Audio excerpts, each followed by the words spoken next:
As the COVID-19 threat grows across the globe, what impact is it having in the United States and Latin America? And how are they responding?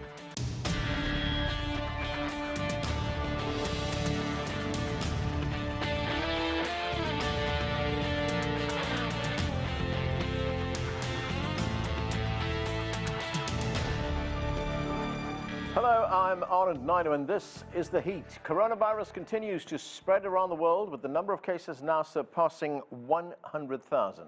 In the United States, at least 250 people have contracted the virus, with cases being reported from New York to California, and the death toll is growing. On Friday, President Trump signed an $8.3 billion emergency spending bill to help fight the virus.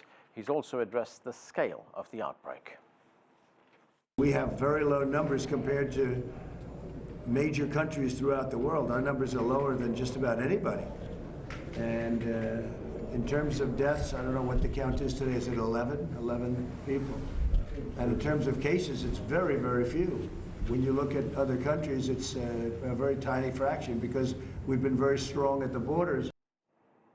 Now, there's been a lot of attention focused on that cruise ship, which is anchored off San Francisco on the west coast of the United States, which is where we go now to Mark New, CGTN correspondent. Mark, what's the latest you're hearing about that? Anand, I'm at the terminal where the Princess Cruises typically berth, but in this case, a very dramatic case, that ship, the Grand Princess, is in limbo off the coast of California.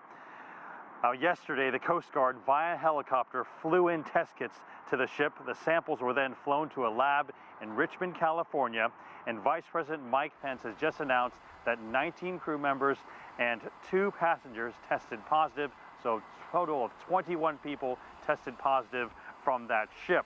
Now, those on board may have been exposed to the virus after sailing with 62 passengers who were on a previous trip to Mexico on that same ship. In that previous voyage, an elderly man got ill and became California's first COVID-19 fatality. Just hours ago, we also found out that 3 more people from that cruise to Mexico tested positive. So that's 5 in total, including the man who passed away. So given that backdrop and all that's happening surrounding the Grand Princess, earlier today, President Trump visited the CDC and gave his thoughts on the dilemma of whether those passengers should be quarantined and stay aboard that ship. So I was just on the phone with Vice President, and they're trying to make a decision. I mean, frankly, if it were up to me, I would be inclined to say, leave everybody on the ship for a period of time and you use the ship as your base.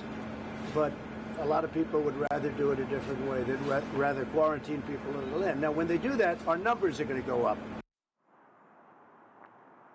And now, not counting those cases on the ship, there are at least 79 cases in California.